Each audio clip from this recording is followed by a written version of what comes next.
오늘 본문 말씀 함께 읽도록 하겠습니다.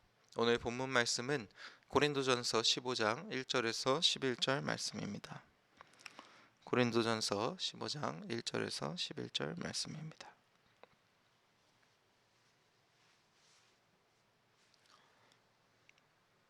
함께 읽겠습니다.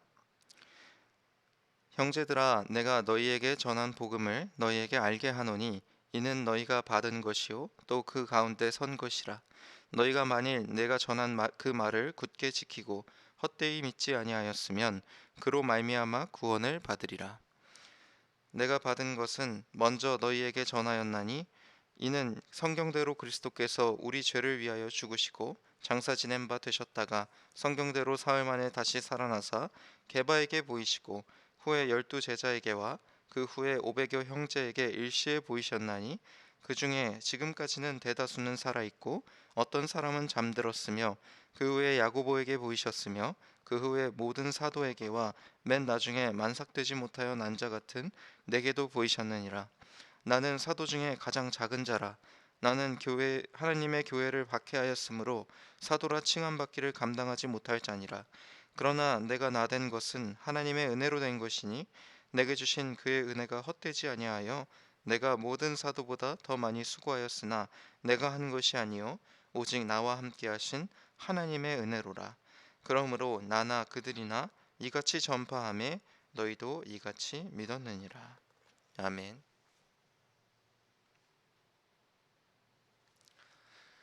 네, 할렐루야. 우리 주일 예배 오신 여러분 주님의 이름으로 환영합니다. 저번 2월 달에는 저희가 레위기를 함께 묵상했었는데 이번 주부터는 우리가 사순절을 맞이해서 하나님의 부활에 대해서 함께 묵상해 보길 원합니다. 우리 인생은 사실은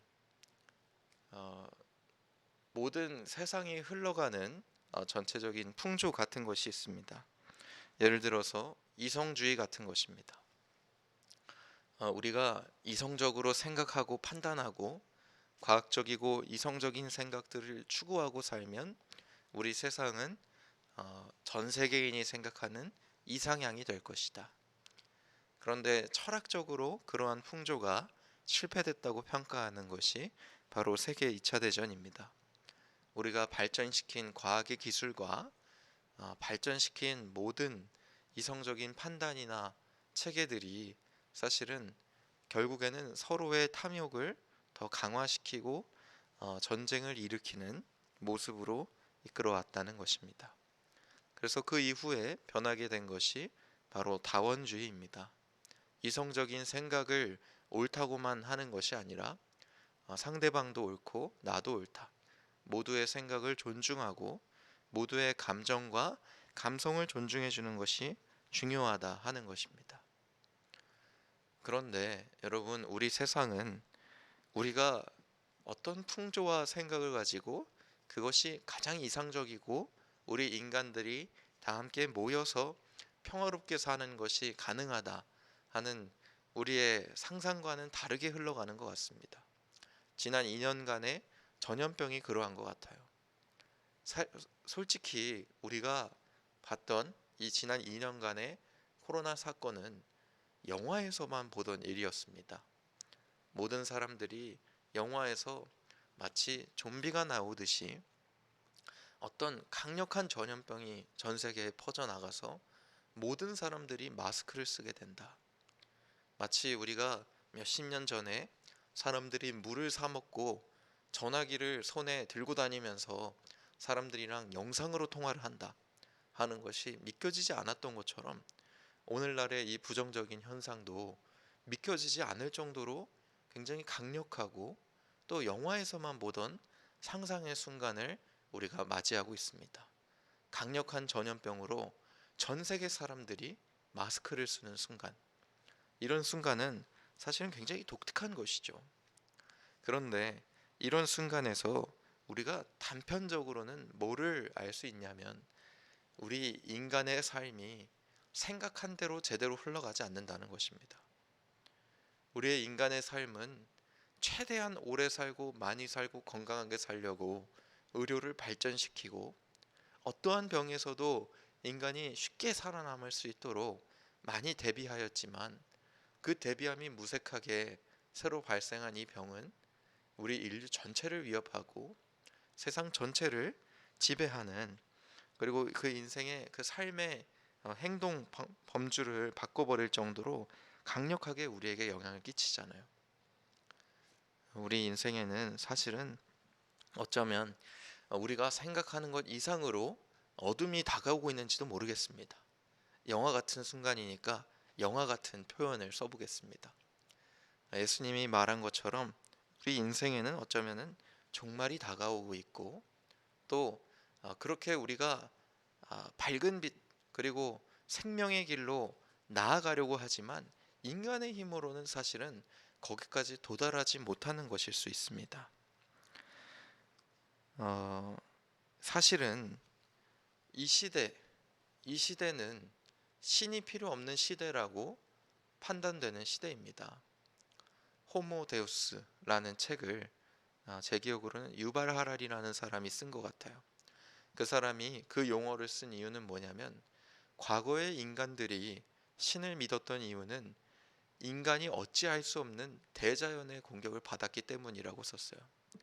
그런데 이 시대에는 우리가 자연을, 거의 대부분의 자연의 부분들을 통제할 수 있고 우리가 유지할 수 있기 때문에 사실은 우리에게는 더 이상 종교가 필요한 것이 아니라 호모 데우스, 마치 신이 된 인간과 같이 우리가 스스로 어떻게 하면 잘 살아낼 수 있을까를 판단하는 것이 중요하다라고 이야기하였습니다. 그런데 그 말이 무색할 정도로 자연의 힘은 강력하고, 그 말이 무색할 정도로 이 코로나의 영향력은 강력했잖아요. 우리가 어쨌든 인간의 힘으로 이 정도까지 와서 위드 코로나로 통제하고 있는 것이 아니냐라고 말할 수 있지만, 그 결과를 자신 있게 말할 수 있는 사람은 누가 있겠어요? 우리가 더 이상 통제 못하니까 어쩔 수 없이 이제는 그 심해지지 않는 병을 같이 함께 지내자 하는 정도까지 우리가 온 거잖아요. 그래서 사실은 우리에게는 여전히 하나님의 신비가 필요한 건지 모릅니다. 하나님께서 우리 인생에서 존재하시고 하나님의 능력이 우리 인생에서 작용하는 것이 여전히 우리에게 필요한지 모르겠어요. 근데 그 중에도 제가 이번 사순절에서 강조하고 싶은 것이 바로 부활입니다. 하나님의 놀라운 능력과 신비는 바로 부활로 우리에게 다가와 주셨기 때문입니다. 그래서 부활이라는 것은 정말로 커다란 대반전을 뜻하는 것입니다.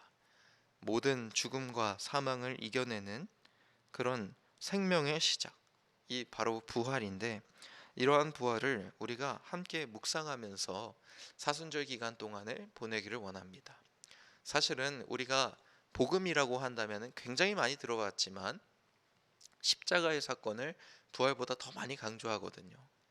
우리를 위해 희생하신 깊은 사랑을 더 많이 묵상하고 강조하는데, 이번에는 도대체 부활이 왜 중요하고 또 부활을 우리가 어디까지 어떻게 믿어야 되는가 하는 것을 함께 돌아보기 원합니다.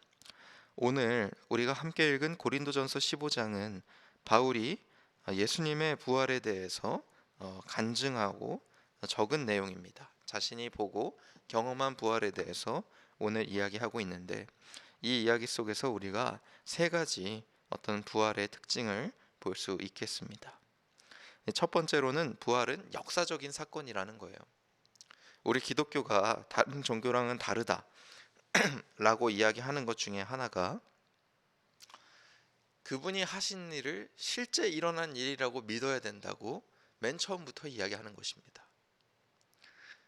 다른 종교의 모든 성인들이나 다른 종교에 존재했던 그 신들은 그 신이 그런 일을 했고 거기서 커다란 귀감을 얻어야 된다, 아니면 그 신이 그런 일을 했기 때문에 우리도 그 길을 따라가서 어떤 경지에 이르러야 한다 라고 이야기를 하지만, 기독교에서 모든 처음 믿는 사람들에게 첫 번째로 이야기하는 것은, 너가 그 절대적인 존재에 어, 그 길을 따라가야 한다도 아니고 그 길을 따라 행해야 된다도 아니고 그 길에 굉장히 교훈이 있고 좋으니까 그 길대로 그 교훈을 받아서 그 교훈대로 살아야 된다. 그 이전에 말하는 것이 그분이 우리한테 뭐를 했냐를 먼저 말한다는 것입니다. 그리고 그것이 실제로 일어났다 하는 것을 믿어야 한다라고 우리는 늘 이야기합니다. 그래서 부활은 사실은 늘 역사적인 사건으로 믿어야 돼요. 부활이 실제로 일어나지 않는 것을 부활을 사실을 믿기가 힘들죠. 죽은 사람이 어떻게 살아나겠는가? 그것이 상당히 우리한테는 어려움으로 다가옵니다. 그런데 부활이 실제로 일어난 일이라는 것은 오늘 말씀에서도 굉장히 강력하게 나타나고 있습니다. 오늘 말씀에서 바울이 자신이 부활에 대해서 이야기하는 것을 한번 보십시오. 4절에 보면 15장 4절 보면 장사 지낸 바 되셨다가 성경대로 사흘 만에 다시 살아나사 하면서 사일을 정확히 언급했어요. 그리고는 뭐를 이야기하냐면 게바, 이 사람은 베드로를 이야기하는 것입니다. 베드로에게 보이시고 그 다음에 12제자에게 보이시고 500명의 형제에게 보이시고 그 중에 지금까지 대다수는 살아있고 어떤 사람은 잠들었다. 이렇게 이야기하거든요. 그래서 이것이 이제 몇 가지 의미를 담고 있는데요. 첫 번째로는 이 바울이 이 글을 쓸 당시에 예수님의 부활을 직접 본 사람들이 살아 있었다는 것입니다. 예수님의 부활은 진짜 살아있는 사람들이 있고 그리고 그 사람들한테 가서 물어볼 수 있는 상황에서 바울이 이걸 썼다는 거예요. 그래서 이것은 바울이 뭔가를 지어내거나 그렇게 뭐 헛되게 쓰려고 이것을 만들어낸 것은 아닙니다. 두 번째로는 이 목격한 사람들이 굉장히 많은데 많은 사람들이 예수님을 본 것이 아니라 헛것을 본 것일 수도 있지 않느냐 뭐 이런 주장을 하는데 그 주장에 대해서는 사실은 지금 보는 모든 사람들이 어쩌면 유대인이라는 것 그리고 장사 지낸 바 우리가 역사적인 그 성경의 언급을 보면 다른 로마 제국의 모든 사람들의 기록에도 담겨져 있는 것이 예수님의 무덤에서 예수님의 시신이 사라졌다는 것을 이야기하거든요. 그래서 사실은 몇 가지 역사적인 배경과 또 성경의 언급 그리고 로마 제국의 그런 역사가들의 기록을 보면은 우리가 부활이 실제적인 사건이요 정말로 역사적으로 일어난 사건이라는 걸 알 수 있는데 성경에서 우리가 첫 번째로 볼 수 있는 것은 목격자들이 있었다. 그리고 수많은 목격자들이 살아있는 순간에 바울과 또 제자들이 이 성경을 써 내려갔다. 그러니까 성경에서 어떤 거짓말이나 보탬이 없이 쓸 수밖에 없는 상황이었고 그렇게 썼다면은 찾아가서 확인할 수 있는 상황이었다는 것입니다. 그 다음에 두 번째로는 유대인들은 부활을 믿지 않았습니다. 유대인들이 믿었던 부활은 무엇이었냐면 하나님의 나라가 이 땅에 도래했을 때 마지막에 우리가 선한 모습으로 이 땅에 종말했을 때 하나님의 나라가 마치 에덴 동산처럼 와서 그때 부활하는 것을 유대인들은 믿었어요. 무엇을 믿지 않았는가? 죽은 시체가 다시 살아나는 것을 믿지 않았습니다. 마지막 날에 모두가 다 같이 살아나는 것 정도는 믿었어요. 그렇지만 이렇게 살아나는 것은 믿지 않았습니다. 우리는 옛날 과거의 사람들은 멍청했기 때문에 부활에 대해 믿었지만 지금 우리 같은 사람들은 부활을 믿기 어렵다 이렇게 생각하지만 옛날에 그 유대인들도 자신이 믿어왔던 것이 있기 때문에 부활을 믿기 힘듭니다. 그것은 옛날부터 이 사람들이 알았던 것이 아니라요 엄청난 대반전이었어요. 이 사람들도 부활이 실제로 일어나지 않으면 믿지 않을 사람들입니다. 우리가 수많은 이단 종교를 보잖아요.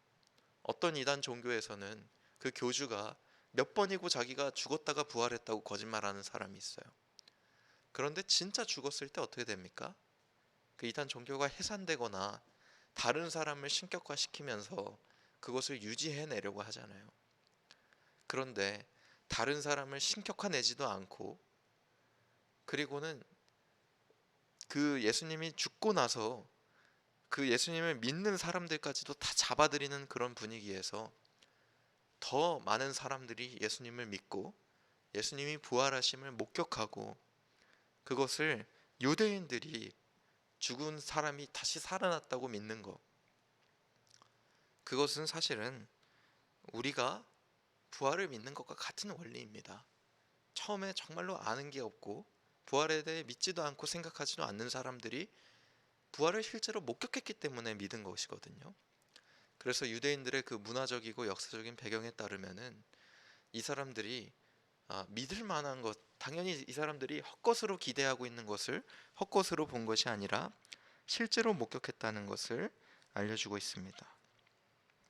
그리고 이 믿는 사람들이 다 함께 규합해서 거짓말을 해 나간 것이 아니냐 하는 문제는 그 로마 제국의 여러 가지 역사적인 서류들을 통해서 우리가 확인할 수 있겠죠.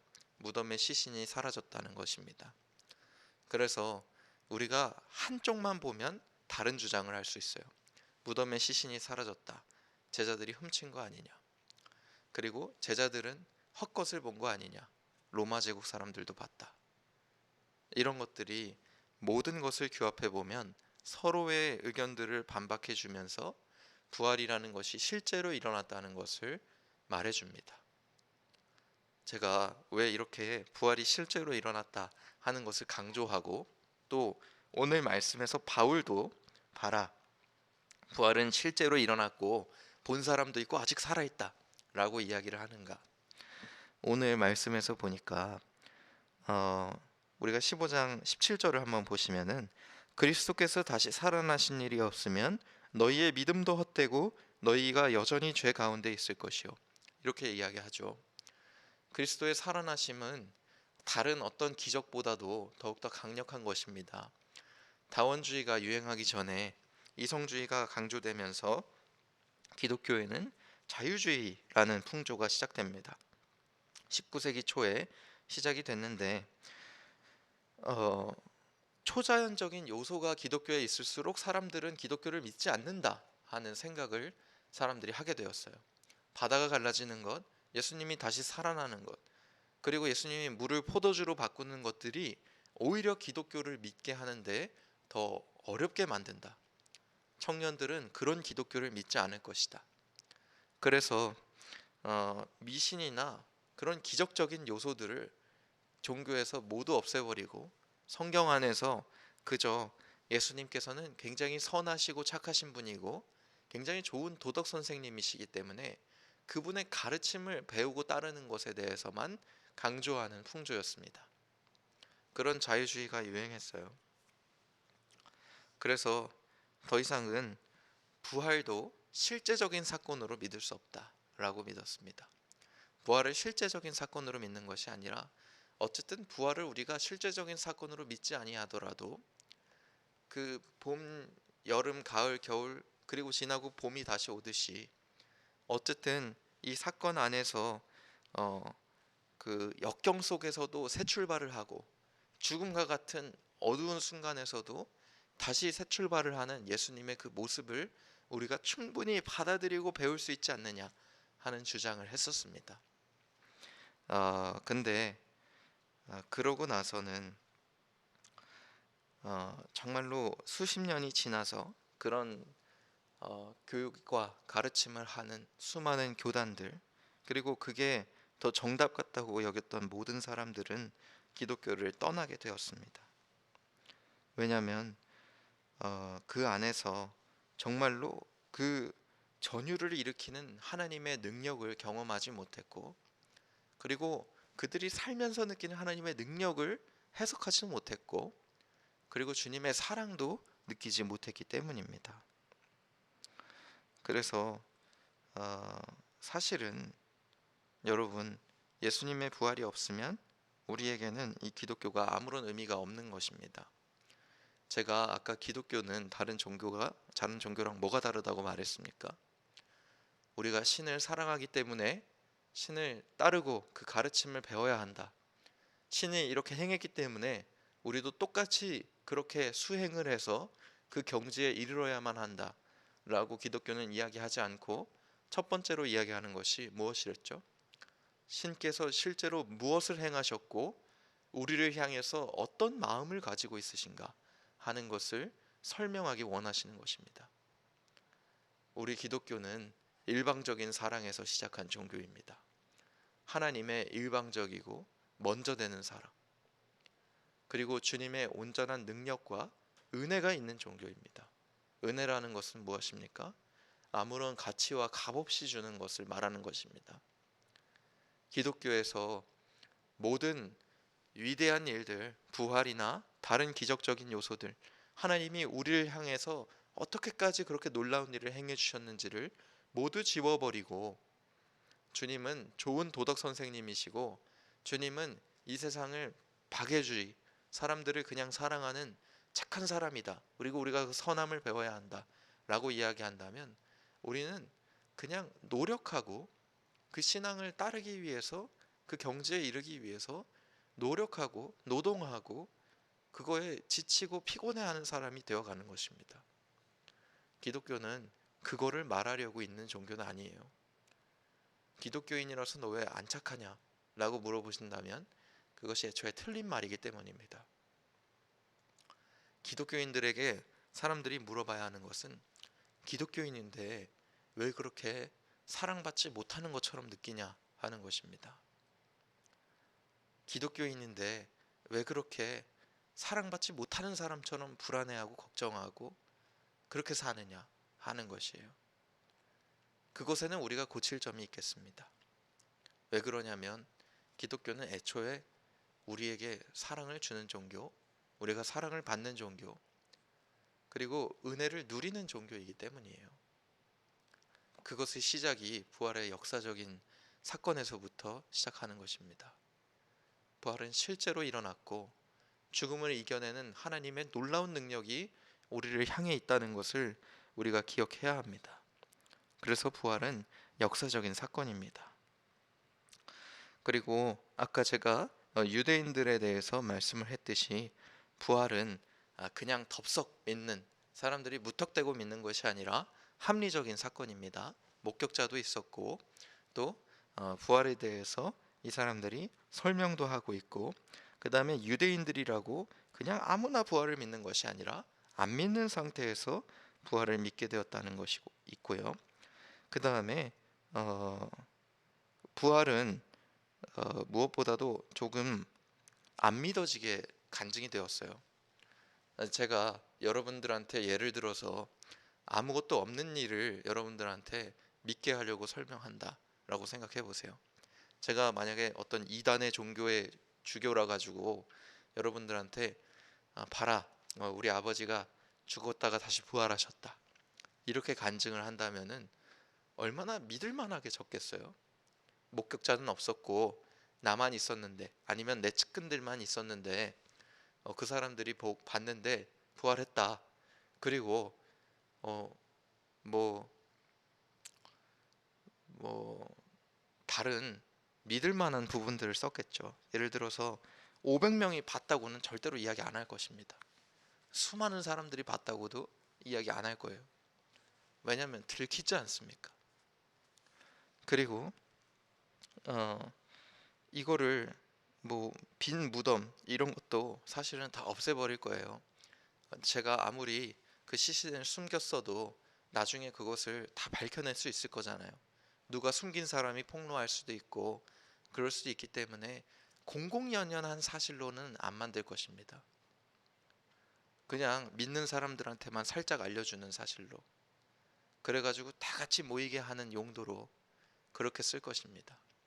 근데 글을 쓴 것이 너무 믿을 만하게 안 쓰고 마치 있는 일을 쓴 것처럼 적어놨다는 거예요. 그리고는 공공연연하게 사람들에게 알리고 다녔다는 것입니다. 부활하신 예수님은 굉장히 많이 나오거든요. 부활하신 예수님은 예수님 자체가 등장하신 것도 갈릴리에 등장하시고 또 실내에도 등장하시고 바깥에도 등장하시고 같이 물고기도 먹으시고 호수에도 나오시고 그리고는 나중에는 하늘로 승천하시고 그리고 그 전에 수많은 사람들을 만나서 가르치고 교육하셨다. 이렇게 나오거든요. 그런 것들은 사실은 우리가 지어냈다고 하기에는 그 목적과 의도에 맞지 않을 정도로 너무 지어낸 걸로는 믿을 만하지 못합니다. 네. 사실이 있어야지만 믿을 만한 종교가 되는 것이죠. 그래서 부활은 사실은 그 당시에 그 마을에 가면 예수님의 부활을 다 목격한 사람들이 있을 것이다. 이렇게 이야기한 거거든요.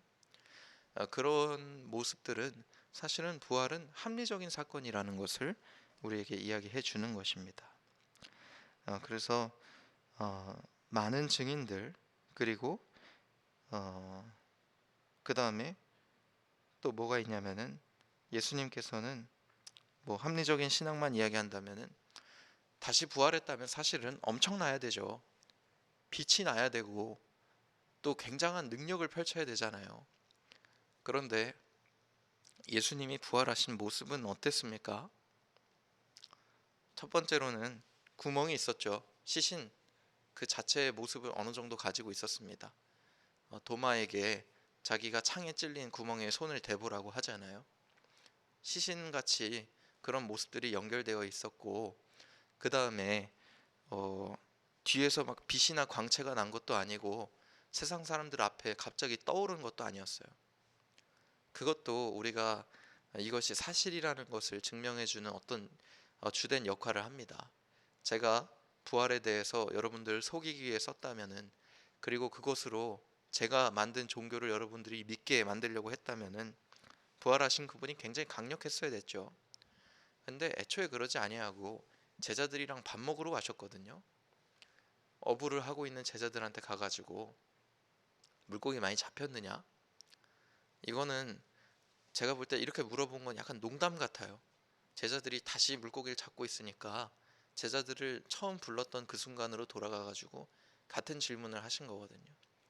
그래서 어, 참 예수님께서 소탈하게 이렇게 오셨는데 그것에 대해서 우리가 이 기독교는 부활을 그냥 믿는 것이 아니라 합리적인 근거 안에서 믿는 것이다 하는 것을 앞으로 4주간 계속 다뤄보도록 하겠습니다. 굉장히 많기 때문에 네, 그래서 부활은 역사적인 사건이기도 하고 합리적인 사건이기도 합니다.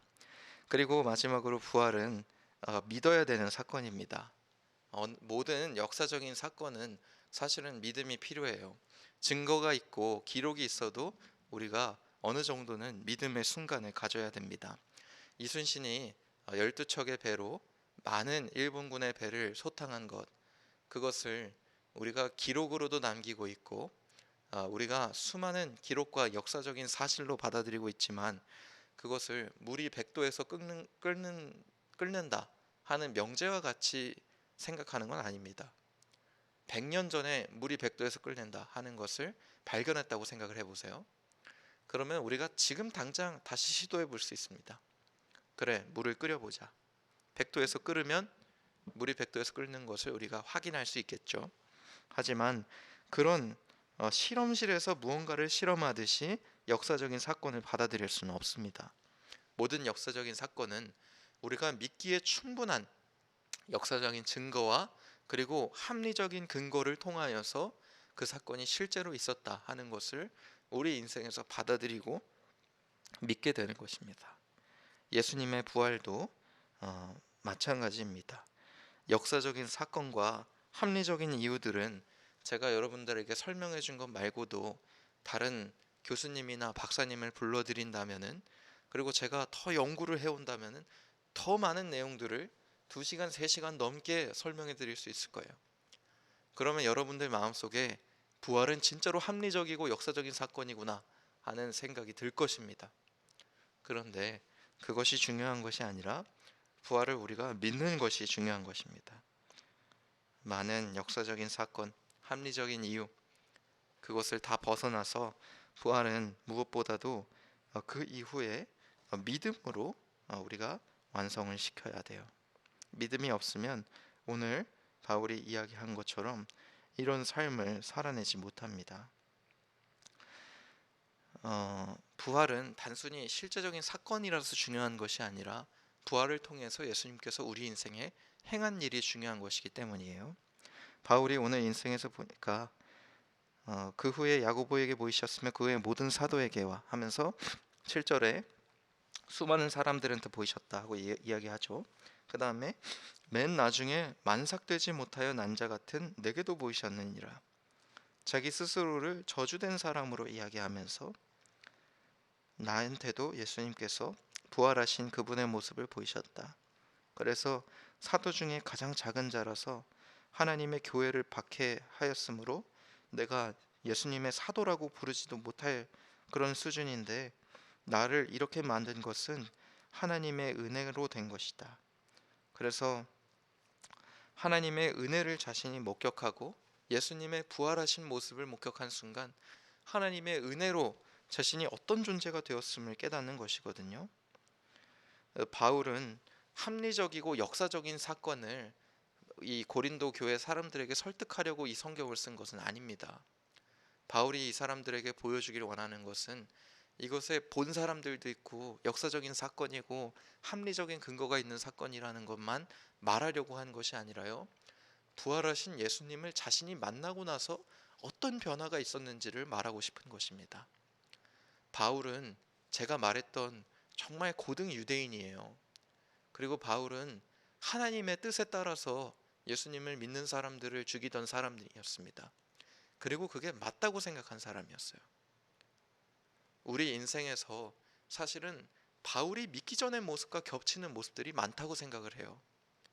왜냐하면 우리가 사실은 예수님을 안 믿는 사람들은 보통 그렇게 생각하잖아요. 나는 하나님을 믿진 않지만 그 성경에서 말하는 그 윤리적이고 착한 부분들은 괜찮다고 생각해.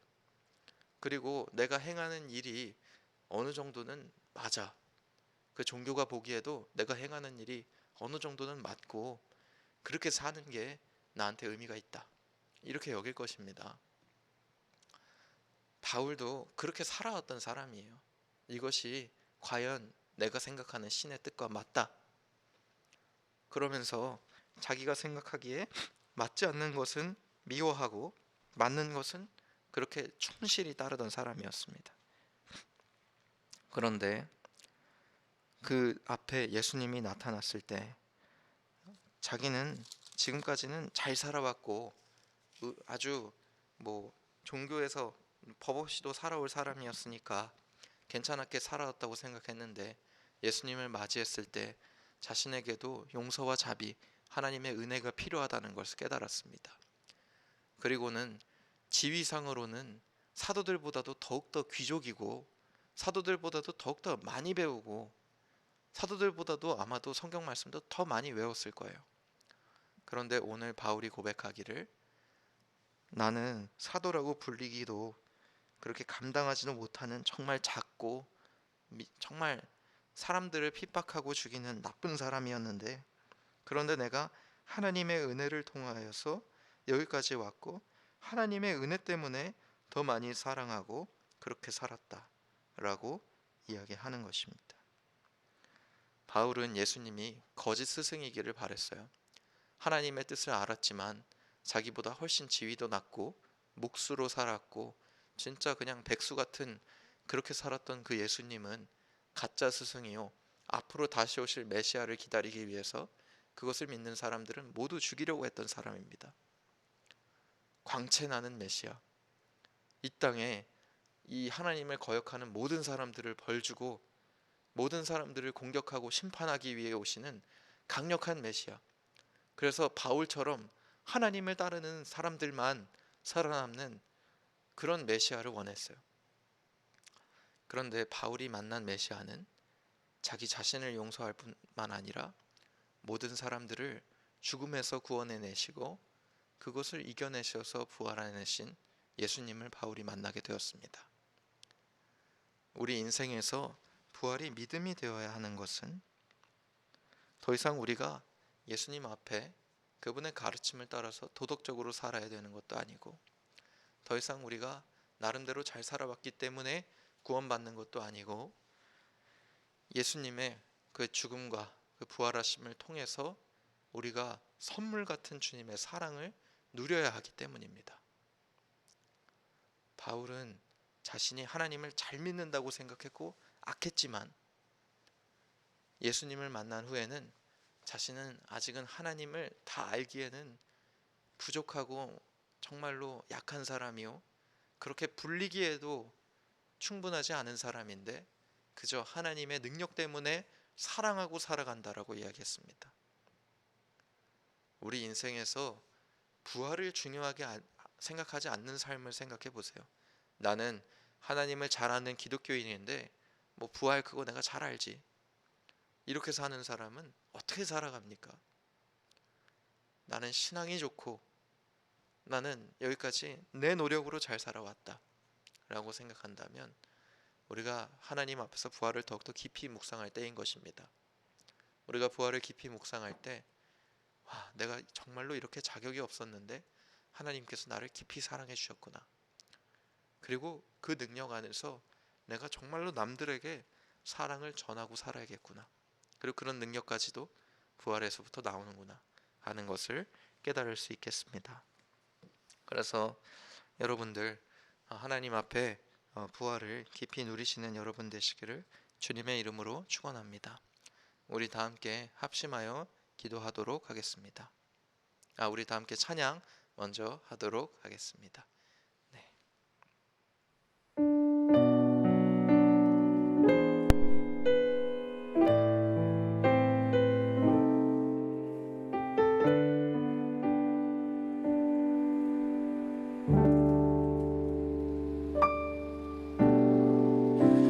십자가를 참으신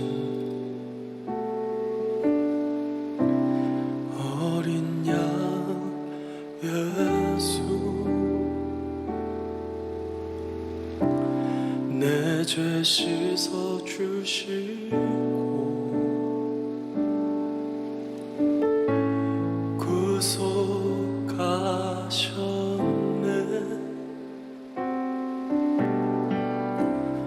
어둠을 물리치신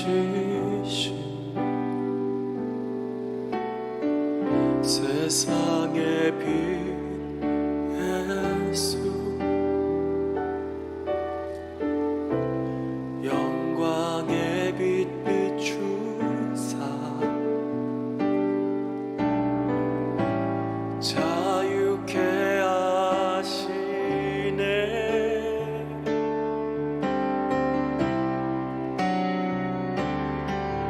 예수 하나님의 완전한 사랑, 예수 하나님의 값없는 은혜, 예수 하나님의 놀라운 지혜, 아름다운 그 이름 예수.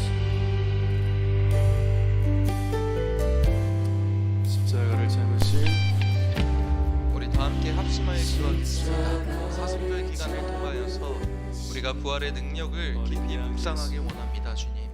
주님에 대해서 더욱더 깊이 알게 하시고 주님의 능력을 더 우리가 의지하게 하소서. 주님, 부활의 믿음으로 그리스도인으로서 살아갈 수 있는 용기를 주시옵소서. 우리가 이제는 우리 힘으로 살아가는 것이 아니라 부활의 믿음으로 부활의 능력으로 살아가기 원하오니 우리가 주님 앞에 미약한 자나 하나님의 은혜로 세워지는 사람임을 믿습니다. 또 세 번째로 우리가 부활을 아는 것을 넘어서서 부활을 믿는 삶으로 살아가게 하소서. 우리 다 함께 합심하여 기도하시겠습니다.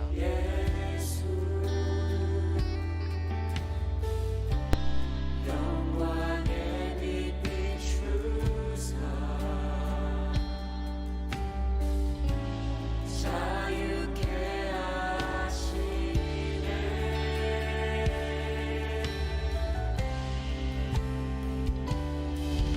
예수 하나님의 완전한 사랑,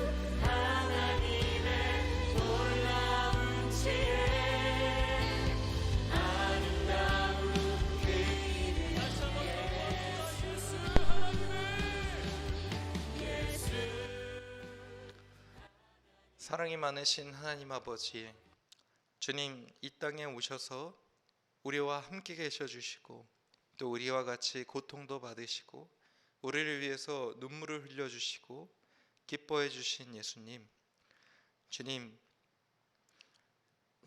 오늘 사순절 맞이해서 우리가 부활의 놀라운 능력과 부활의 그 역사적인 사실을 받아들이기를 원합니다.